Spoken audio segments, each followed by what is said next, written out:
नील नदी से बहुत दूर नहीं एक गांव था, लेकिन नदी की बरकत वहां कम ही पहुंचती थी। जमीन सख्त थी, लोग मेहनती थे और जिंदगी सादी थी। उसी गांव में एक आदमी रहता था जिसका नाम सलीम था। सलीम न बहुत अमीर था न बहुत गरीब। वह बस इतना कमा लेता था कि दिन गुजर जाए। सलीम सुबह बहुत जल्दी जाग गया था। आसमान अभी पूरी तरह रोशन नहीं हुआ था, लेकिन गांव में हलचल शुरू हो चुकी थी। कहीं दूर से मुर्गे की बांग सुनाई दे रही थी और गीली मिट्टी की सौंधी खुशबू हवा में घुली हुई थी। वह चुपचाप उठा ताकि बच्चे जाग न जाएं।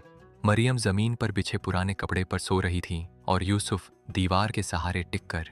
सलीम ने एक पल दोनों को देखा, फिर बाहर निकल आया। गांव छोटा था, ज्यादातर घर मिट्टी के बने थे। छतों पर सूखा भूसा रखा जाता था ताकि गर्मी कम रहे। लोग एक दूसरे को जानते थे, लेकिन हर कोई एक दूसरे के दुख नहीं जानता था। सलीम ने कुएं से पानी निकाला, वुजू किया और खामोशी से बैठ गया। उसके दिन ऐसे ही शुरू होते थे, बिना शोर, बिना शिकायत। थोड़ी देर बाद उसकी पत्नी हन्ना बाहर आई। आज फिर इतनी जल्दी उठ गए? हाँ, नींद नहीं आई? हन्ना ने और कुछ नहीं पूछा। वह जानती थी कि सलीम कम बोलता है लेकिन ज्यादा सोचता है। उस साल बारिश कम हुई थी, खेतों में दरारें पड़ गई थीं। लोग कम बात करते थे और ज्यादा गिनती, अनाज की, दिनों की, उम्मीद की। दोपहर के करीब गांव के मुखिया का आदमी आया। उसने ऐलान किया कि सभी मर्द शाम को चबूतरे पर इकट्ठा हों। शाम को सलीम भी पहुंचा। चबूतरे पर मुखिया बैठा था और उसके साथ 2 अजनबी आदमी भी थे। उनके कपड़े साफ थे और बोलने का ढंग सख्त। मुखिया ने कहा, शाही हुक्म आया है। गोदामों की निगरानी के लिए एक ईमानदार आदमी चाहिए जो हिसाब रख सके और किसी के दबाव में ना आए। लोग एक दूसरे को देखने लगे, कुछ ने नजरें झुका लीं। मुखिया की नजर सलीम पर ठहर गई। तुम यह काम करोगे? सलीम ने तुरंत जवाब नहीं दिया। अगर मैं न कर सका तो? मुखिया ने कहा, इसीलिए तुम्हें चुना है। गोदाम शहर के किनारे थे, मोटी दीवारें, भारी दरवाजे और अंदर अनाज की बोरियों की लंबी कतारें। सलीम ने पहली बार इतना अनाज एक साथ देखा। उसके मन में ख्याल आया कि अगर यह सब बराबर बांट दिया जाए तो कोई भूखा न रहे, लेकिन उसने यह ख्याल वहीं छोड़ दिया। पहला दिन खामोशी से गुजरा, दूसरा भी। सलीम हर बोरी गिनता, लिखता और ताला लगाता। वह जानता था कि जिसे बंद किया जाए उसे सिर्फ दूसरों से नहीं, अपने मन से भी बंद करना पड़ता है। गांव में बात फैल गई कि अब सलीम गोदाम का रखवाला है। कुछ लोग खुश थे, कुछ खामोश और कुछ नाराज। एक शाम यूसुफ ने कहा, अब्बा, लोग कह रहे हैं कि आपके पास अब सब कुछ है। सलीम ने कोई जवाब नहीं दिया। अगले दिन एक आदमी आया। वह सलीम को जानता था, साथ ही बड़ा हुआ था। सलीम, बस एक बोरी दे दो, बाद में लौटा दूंगा। सलीम ने उसे देखा। उसकी आंखों में जिद नहीं थी, मजबूरी थी। सलीम ने कहा, आज नहीं। वह आदमी चला गया, लेकिन उसके कदम भारी थे। ये पहला नहीं था और आखिरी भी नहीं होने वाला था। उस रात सलीम देर तक सो नहीं सका। बाहर हवा चल रही थी और अंदर हिसाब चलता रहा। अगली सुबह भी सलीम ने वही किया जो वह हर दिन करता था। जल्दी उठा, पानी भरा और बिना किसी खास सोच के अपने काम में लग गया। लेकिन उस दिन उसके कदम कुछ भारी थे, शायद इसलिए कि अब वह जानता था यह बोझ दिनों के साथ हल्का नहीं होने वाला है। गोदाम पहुंचते ही उसने दरवाजा खोला। अंदर की ठंडी हवा ने उसके चेहरे को छुआ। अनाज की बोरियों से हल्की सी खुशबू आ रही थी, वही खुशबू जो पेट भरने का वादा करती है। सलीम ने हिसाब की तख्ती निकाली और धीरे धीरे गिनती शुरू की। दोपहर के समय एक औरत आई।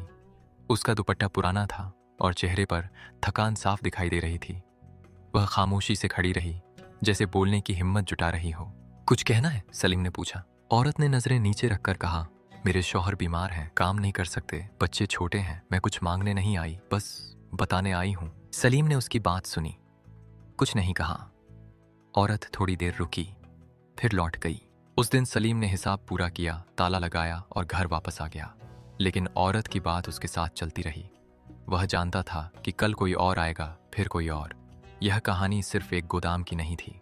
शाम को हन्ना ने खाना परोसा, थोड़ा सा अनाज, थोड़ी सी सब्जी।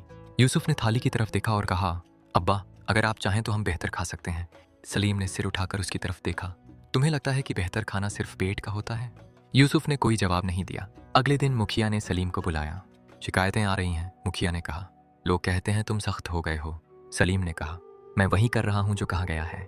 मुखिया कुछ पल खामोश रहा। यह काम कागज पर आसान लगता है सलीम, असल में नहीं। सलीम ने सिर हिला दिया। वह यह बात पहले से जानता था। गांव में बातें बदलने लगीं। कुछ लोग कहते थे सलीम ठीक है, कुछ कहते थे वह बदल गया है। बच्चे उसके घर के पास से गुजरते हुए रुक जाते, जैसे वह कोई और आदमी हो। एक रात देर से दरवाजा खटका। सलीम ने दरवाजा खोला तो सामने यूसुफ खड़ा था। सांस तेज चल रही थी। अब्बा, बाहर कुछ लोग गोदाम की तरफ जा रहे हैं। सलीम ने बिना सवाल किए चादर उठाई और बाहर निकल आया। अंधेरा गहरा था, लेकिन रास्ता जाना पहचाना था। दूर से फुसफुसाहट की आवाजें आ रही थीं। गोदाम के पास 3 साए हिल रहे थे। एक के हाथ में लकड़ी थी, दूसरे के पास बोरी। सलीम ने आवाज दी, रुक जाओ। साए ठिठक गए। एक ने कहा, हम भूखे हैं सलीम। सलीम एक कदम आगे बढ़ा। मुझे पता है। खामोशी छा गई, वह खामोशी जो बोलने से ज्यादा कह देती है। ये वह पल था जहां कुछ भी सीधा नहीं था, न सही न गलत, बस लोग थे और उनकी जरूरत। सलीम ने गहरी सांस ली और वहीं खड़ा रहा, बिना जल्दी किए, बिना शोर के, जैसे समय को खुद फैसला करने देना चाहता हो। सलीम ने दरवाजा पूरी तरह खोल दिया। अंदर की ठंडी हवा बाहर आ गई, जैसे गोदाम भी जानता हो कि अब उसके भीतर छिपी चीजें ज्यादा देर छिपी नहीं रह सकती। बाहर खड़े लोग खामोश थे।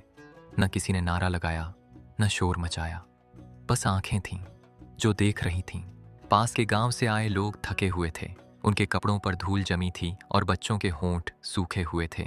वे सब एक दूसरे के पीछे खड़े हो गए, जैसे कतार अपने आप बन गई हो। मुखिया सलीम के कान के पास आकर बोला, याद रखो, ये हमारे गांव के लोग नहीं हैं। सलीम ने धीरे से जवाब दिया, भूख किसी गांव की नहीं होती। वितरण शुरू हुआ। सलीम ने पहले अपने गांव के नाम पुकारे, फिर पास के गांव वालों के। मात्रा और भी कम होती चली गई। हर बोरी पहले से हल्की लग रही थी। कुछ लोगों को मिला, कुछ को नहीं। एक युवक आगे आया, उसकी आवाज में गुस्सा था। हम इतनी दूर से आए हैं और तुम कहते हो खत्म हो गया।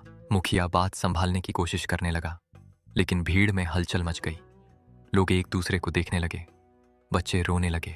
सलीम आगे बढ़ा, आज सबको नहीं मिल सकता, कल भी हालत यही रहेगी, लेकिन अगर हम आपस में उलझ गए तो जो बचा है वह भी नहीं बचेगा। कुछ लोग चुप हो गए, कुछ बड़बड़ाते हुए पीछे हट गए।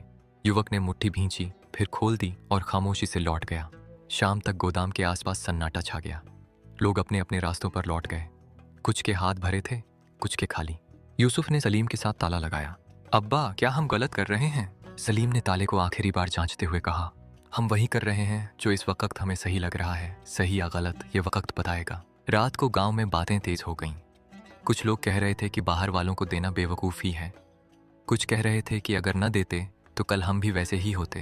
हन्ना ने सलीम से कहा, लोग डरे हुए हैं। सलीम ने जवाब दिया, डर में जुबान तेज हो जाती है। अगले दिन पास के गांव से फिर लोग आए, मगर कम। शायद यह खबर फैल गई थी कि यहाँ भी सब कुछ नहीं है। सलीम ने सूची देखी, पुरानी नई सब एक दूसरे में घुल चुकी थीं। उसी दिन एक और समस्या खड़ी हो गई। शाही कासिद फिर आया। इस बार उसके साथ 2 सिपाही भी थे। गांव एक बार फिर सहम गया। कासिद ने कहा, शिकायत पहुंची है कि अनाज गलत तरीके से बांटा जा रहा है। मुखिया के चेहरे का रंग उड़ गया। ये सब सलीम देख रहा है। सिपाहियों की नजरें सलीम पर टिक गईं। तुम ही जिम्मेदार हो? सलीम ने सिर हिलाया। हाँ। कासिद ने कागज निकाला, हम हिसाब देखेंगे। सलीम उन्हें गोदाम के अंदर ले गया। बोरियों की कतार अब पहले जैसी लंबी नहीं रही थी। हिसाब की तख्ती सामने रखी गई। कासिद ने आंकड़े पढ़े। सिपाहियों ने बोरियों को छुआ, तौलकर देखा। खामोशी लंबी होती चली गई। बाहर लोग सांस रोके खड़े थे। किसी को नहीं पता था कि अगला पल क्या लेकर आएगा। सलीम वहीं खड़ा था, सीधा, खामोश, बिना किसी सफाई के। क्योंकि जो इंसान हर दिन अपने फैसलों के साथ जीता है, वो फैसला सुनने से नहीं डरता। अगले दिन भी सलीम हिसाब लेकर बैठा, लेकिन इस बार उसके हाथ कुछ धीमे थे। बाहर कतार लग चुकी थी, मगर वह जानता था कि आज सब कुछ पहले जैसा नहीं होगा। सूची में कुछ नाम ऐसे थे जो कल नहीं थे, और कुछ चेहरे ऐसे थे जो नजर नहीं आ रहे थे। हन्ना पानी लेकर आई और धीरे से बोली, कल रात फलाओं के घर से रोने की आवाज आ रही थी। सलीम ने सिर हिलाया, मैं जानता हूं। वितरण शुरू हुआ। लोग बारी बारी आगे आते। सलीम नाम देखता, मात्रा तौलता और बोरी थमा देता। कुछ शुक्रिया कहते, कुछ खामोशी से चले जाते। एक बूढ़ा आदमी जिसके हाथ कांप रहे थे, सलीम के सामने आकर रुक गया। मेरा नाम सूची में नहीं है। सलीम ने कागज देखा, सच में नाम नहीं था। क्या तुम कल मुखिया के पास आए थे? बूढ़े ने नजरें झुका लीं। नहीं, मैं सोचता रहा कि शायद किसी और को ज्यादा जरूरत हो। सलीम एक पल के लिए ठहर गया, फिर उसने एक छोटी बोरी अलग रखी। ये ले लो, अगली सूची में नाम जोड़ देंगे। बूढ़ा कुछ कहना चाहता था, मगर शब्द नहीं मिले। वह बस सिर झुकाकर चला गया। दोपहर के बाद अनाज खत्म हो गया। कतार टूट गई, मगर बात यहीं खत्म नहीं हुई। लोग जानते थे कि अगला हफ्ता आएगा और फिर एक और कतार लगेगी। उसी शाम मुखिया ने सलीम को बुलाया। क्या तुम सूची में बदलाव कर रहे हो? सलीम ने कहा, मैं नाम जोड़ नहीं रहा, बस कमी पूरी कर रहा हूं। मुखिया ने गहरी नजर से देखा। यह बहुत बारीक लकीर है सलीम। सलीम ने सिर झुका लिया। मुझे पता है। गांव में बात फैल गई कि सलीम ने एक बूढ़े की मदद की है।